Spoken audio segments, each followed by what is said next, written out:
Assalamualaikum warahmatullahi wabarakatuh. Selamat pagi dan salam sejahtera untuk kita semua.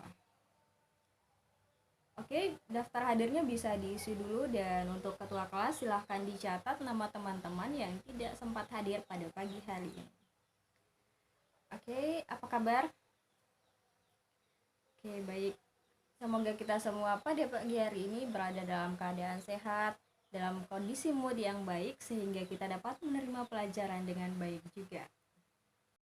Oke teman-teman, minggu lalu setidaknya kita sudah menjelajahi secara garis besar tentang apa saja yang akan kita pelajari selama satu semester ini di mata pelajaran Bahasa Indonesia. Jadi, di pertemuan kedua ini kita akan memasuki materi pertama yaitu puisi dan unsur-unsur pembangun puisi. Sebelumnya ada yang sudah tahu apa itu puisi? Atau ada yang suka baca puisi? Oke, puisi itu kata-kata romantis katanya. Dan langsung saja kita akan memasuki pembahasan materi kita pada pagi hari ini, yaitu puisi dan unsur-unsur pembangun puisi. Secara etimologi, puisi itu berasal dari bahasa Yunani yaitu poetis atau puitis, yang kemudian dalam arti luas diterjemahkan ke dalam bahasa Indonesia sebagai hasil seni sastra yang kata-katanya disusun menurut syarat-syarat tertentu dengan menggunakan irama, sajak, dan kata-kata kiasan. Kemudian dijelaskan juga oleh Rama Coko Pradopo bahwa sesuatu dikatakan puitis jika membangkitkan perasaan, menarik perhatian, menimbulkan tanggapan yang jelas atau secara umum menimbulkan keharuan. Dari beberapa pendapat di atas, maka dapat ditarik sebuah kesimpulan bahwa puisi adalah bentuk kesusastraan yang mengungkapkan perasaan dan pikiran pengarang secara imajinatif yang disusun dalam media bahasa multidimensional yang bersifat puitis. Baik, itulah tadi penjelasan secara singkat mengenai definisi puisi, dan langsung saja kita akan memasuki pembahasan mengenai unsur-unsur pembangun puisi. Yang pertama ada diksi. Diksi adalah pilihan kata yang digunakan oleh pengarang untuk menggambarkan maksudnya. Selanjutnya ada imaji atau citraan. Citraan ini biasanya berhubungan dengan penginderaan manusia. Contohnya, imaji penglihatan, imaji penciuman, pengecapan, gerak, dan perabaan. Selanjutnya adalah kata konkret. Ada keinginan penyair untuk menggambarkan sesuatu secara lebih konkret atau terwujud. Oleh karena itu, dipilih kata-kata yang membuat segala hal terkesan dapat disentuh. Bagi penyair, hal itu dirasakan lebih jelas.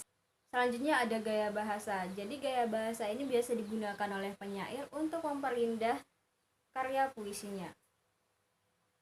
Biasanya penyair memiliki gaya bahasa tersendiri. Gaya bahasa ini meliputi majas seperti personifikasi, metafora, eufemisme, bahkan tak jarang ada yang menggunakan majas ironi. Selanjutnya ada rima atau irama, yaitu kesamaan nada atau bunyi. Rima biasa dijumpai tidak hanya di akhir tiap lirik atau baris, namun dapat juga berada di antara tiap kata dalam baris. Selanjutnya ada tipografi, yaitu bentuk penulisan puisi secara umum. Sering ditemukan puisi dalam bentuk baris, namun ada juga puisi yang disusun dalam bentuk fragmen-fragmen, bahkan dalam bentuk yang menyerupai apel, zigzag, ataupun model lainnya. Selanjutnya tema. Tema adalah pokok bahasan yang diangkat dalam puisi tersebut.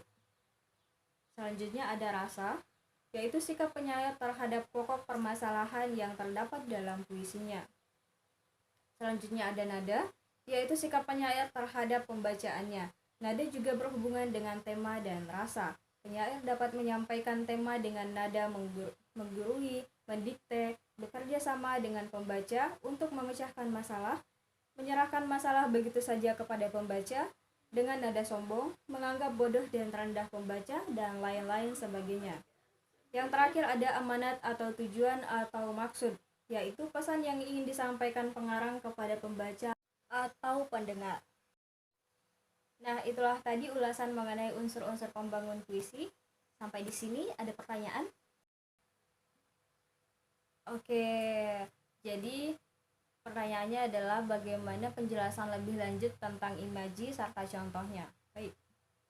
Jadi imaji seperti yang telah kita jelaskan sebelumnya bahwa imaji adalah sesuatu yang dituangkan ke dalam puisi yang melibatkan penginderaan manusia. Contohnya adalah imaji penglihatan. Contohnya sejauh mata memandang. Itu adalah imaji penglihatan. Kemudian yang kedua imaji penciuman, yaitu semerbak wangi.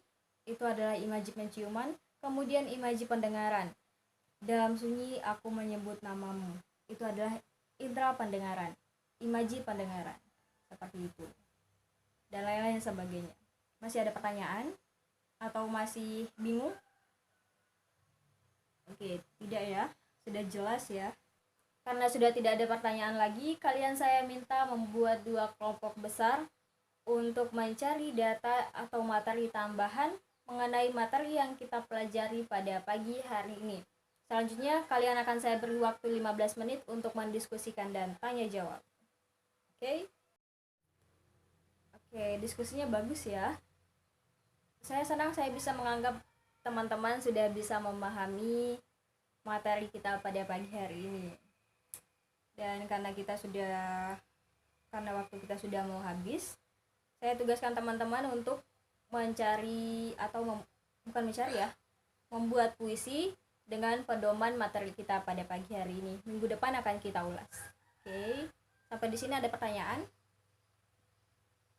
Iya, menulis puisi sendiri. Jadi, tugasnya adalah menulis puisi sendiri dengan berpedoman pada materi yang kita pelajari pada hari ini. Minggu depan akan kita bahas satu-satu, insya Allah. Oke, jika sudah tidak ada pertanyaan lagi, mari kita akhiri pertemuan kita pada pagi hari ini. Terima kasih dan sampai jumpa minggu depan. Wassalamualaikum warahmatullahi wabarakatuh.